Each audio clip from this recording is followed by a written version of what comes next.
Don't you wish that you could connect with the people that you're leading in worship while you're leading them? Have you ever felt like isolated while you're leading worship? Maybe you've got your in-ears in and the lights are really bright and the room is really dark and you can't see anybody that you're leading, and like you could honestly just be leading an empty room sometimes. Well, as worship leaders, that's not our job. Our job isn't to just be like a karaoke singer or a CD and we just stand in front of our church and don't even look them in the eyes and we just play through the songs and say our speaking transitions and pray and then we're done and we go sit. Do you get the point? The purpose of leading worship is to actively engage with the people that we're leading all throughout our time together. And if you clicked on this video, I'm guessing that that's what you want to be able to do when you lead worship. So let's talk about 7 ways that you can connect with your church while you're leading them in worship. The first few ways here have to do with relationships. All right, if we want to connect with people,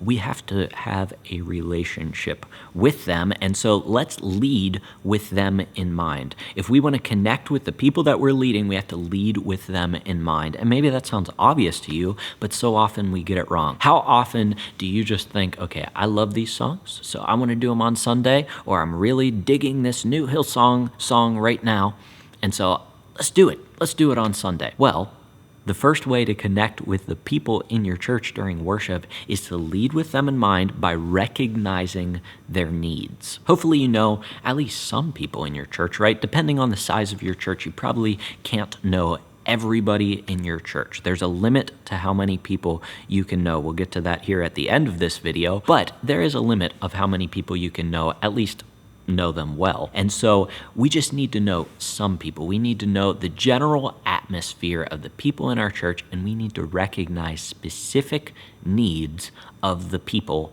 in our church. And then what that allows us to do is it allows us to speak directly into those needs. Those needs form the way that we lead worship, and we say, okay, this person just lost their job, so they probably need to hear this truth about God. Or, okay, this person just had a new child, they're probably excited, maybe they're a little nervous. What truth do they need to hear from God in our time together? So on and so forth. I could keep going. There's sickness in the family, somebody just got divorced, somebody was in a car accident last week, whatever it is.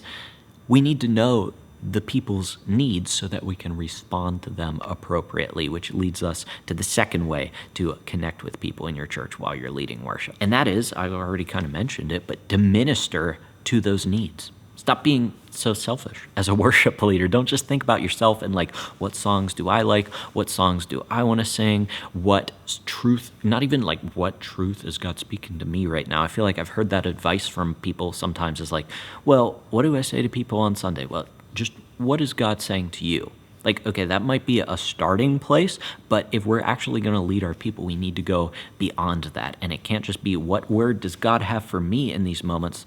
That's not what a leader does. A leader focuses on other people. So you can start there and say, okay, maybe God's speaking the same thing to me that he wants to speak to other people, but it should always end on your people.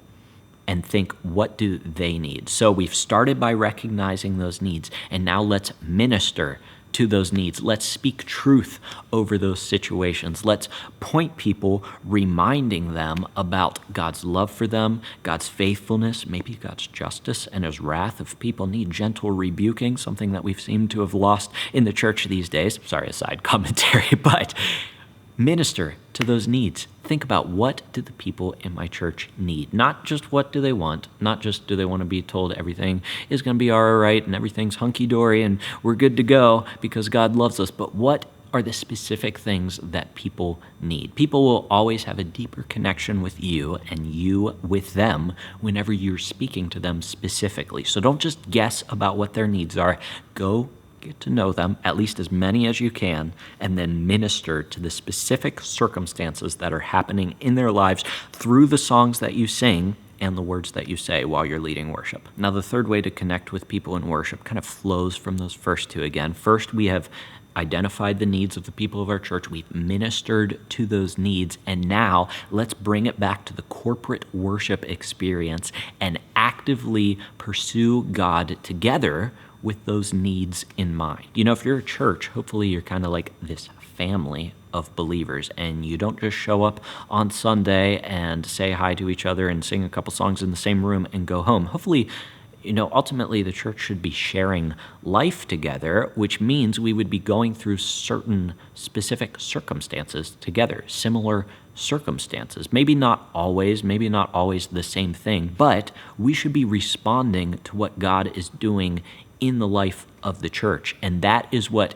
unites us. We should be responding to those things together, and oftentimes our specific stories weave in to the bigger story, and then we can respond to that bigger story together. And that means, ultimately, which is the purpose of corporate worship, is that we aren't all just random Christians in a room having our own personal times of worship with God, but we are actually worshiping together, which I will say again is the purpose of corporate worship. It's not a time for us to all find our own space in the room and have our own personal times of worship. It is a time for us to worship together. So if you simply lead with that in mind, that's going to skyrocket the connection that you feel to your church. I think all too often we don't feel connected with the people of our church because we have a misunderstanding of what corporate worship is supposed to be. And I'll say it again, corporate worship is not just a time for us to be in our own little pocket of space, personally worshiping God. We're supposed to be worshiping with others. So if we understand that,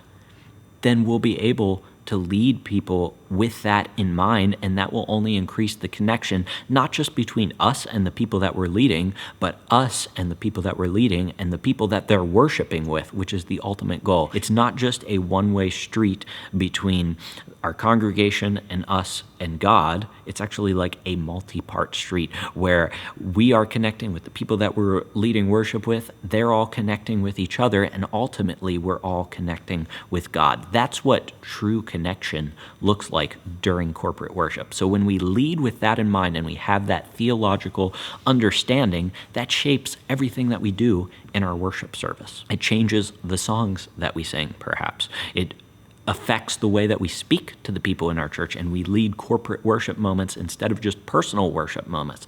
All of these things, it shapes our prayer. All of these things are how we build connection with the people in our church. It's just simply having the mindset that in this time together, I am connecting with my church, they are connecting with each other, we're all connecting with God. Now, speaking of connection, the fourth way to connect with the people while you're leading worship actually has nothing to do with a Sunday morning or you being on stage, because you can't connect with people just on a Sunday morning. If the only time you ever see the people of your church is on a Sunday morning, you're not going to connect with them while you're leading worship, because true connection happens during the week. Remember this? Connection with the people of your church happens before you ever get on stage. So if you actually are serious about connecting with the people of your church, go grab coffee with someone. Go join a small group. Go participate in some mission area in your church and serve alongside other people. That is where true connection is built. Instead of you just getting up on stage and singing a few songs on Sunday, now you're that guy or that girl who was at their small group this past week, or you're the person who invited them out to coffee, and boom, instant connection. You now know Tammy sits 3 rows back in the front, and you see her every Sunday, and she's got 2 kids, and her husband doesn't come to church, but she's really trying to get him to come to church. You're not going to know that if you're just standing in front of a microphone staring into a sea of endless faces on Sunday. True connection happens during the week. As we move into the latter half of these 7 ways to connect with people, let's talk about some practical ways. And the most practical way, in fact, I think that this was my first post that I ever did on leading worship well. It's this, to connect with people. It's open your eyes. Do you know your eyelids are like 2 millimeters thick? I don't even know how or I should say 2 millimeters thin, because that sounds like really thin to me, but they can be the biggest barrier to you connecting with the people of your church while you're leading worship. Because some of us, and I've been here, I'm pointing myself out here, some of us look like this the entire time we're leading worship. Are you connecting with me right now? No, I look like I'm in my own little space talking to myself. I don't even know the camera's here right now. I don't even know that you're here right now. I'm in my own little space. And that's what so many of us look like while we're leading worship so often. Our eyes are closed, we're in our own little space. We think if I just model worship, everything will be okay. No, open your eyes and you will see people. And when you see people, you'll be able to connect with them. And maybe you might even make eye contact with somebody while you're leading worship, and it won't be awkward. It won't be weird. It'll just be encouraging because you'll have that brief moment of knowing we are in this together. We're not just random strangers in a room singing a couple songs for fun. We are worshiping as the body of God. So that's the first thing that opening your eyes does, is it allows you to visually connect with the people in your room. But number two, you connect with the people in your room because you see where they're at, you gauge where they're at, and then that allows you to react accordingly. So instead of just having this pre-planned worship set where you hope everything goes okay and you've got it planned out to the T in the moment, you should have a plan before you lead worship. But let's be flexible in the moment as well. Part of the Spirit's leading in flexibility is looking at your church while you're leading them and seeing that maybe they're not singing the chorus to this song for some reason, and you think that they should really sing it. So at the end of the song, you're like, let's proclaim this truth together, whatever the truth is, and maybe you set up that moment and you pour some deeper context into it so that they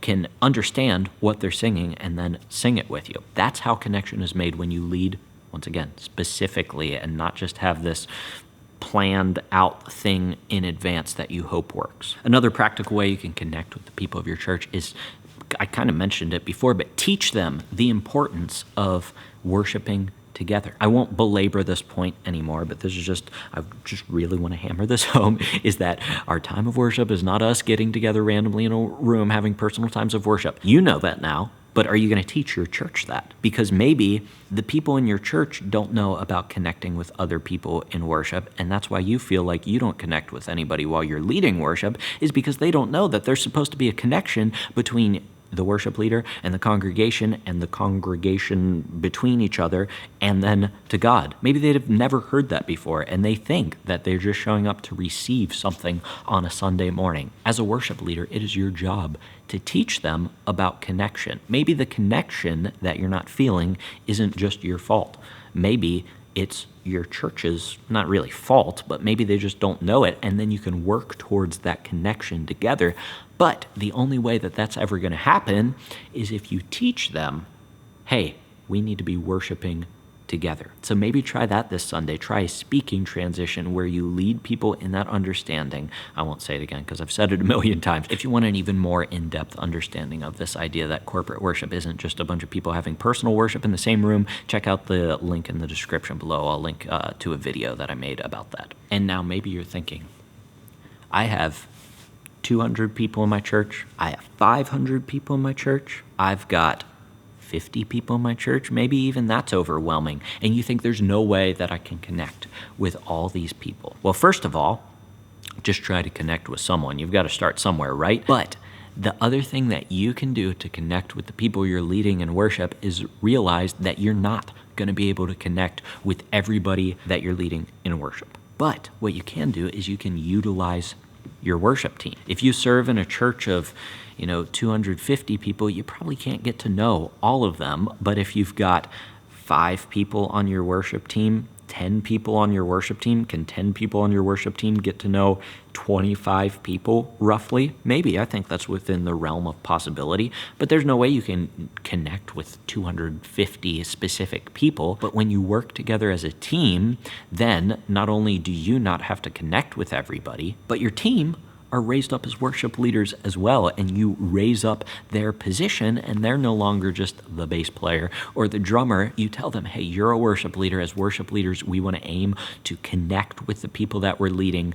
I can't do it myself, so I need your help, so I need you to connect with people. And then the next time that person that you don't really know is in the room while you're leading worship, you don't have to worry about, do they know me and do I know them, not just on a Sunday morning? The answer might be no. They might not know you, but they might be in a small group with your electric guitarist, and they are then led by the team and have a connection with that specific person, and boom, now you have a connection, and it's not just a one-way street between you and each individual person in your church, but you are actually functioning as the church. So utilize your team to build connections. And now, of course, this connection has to start somewhere.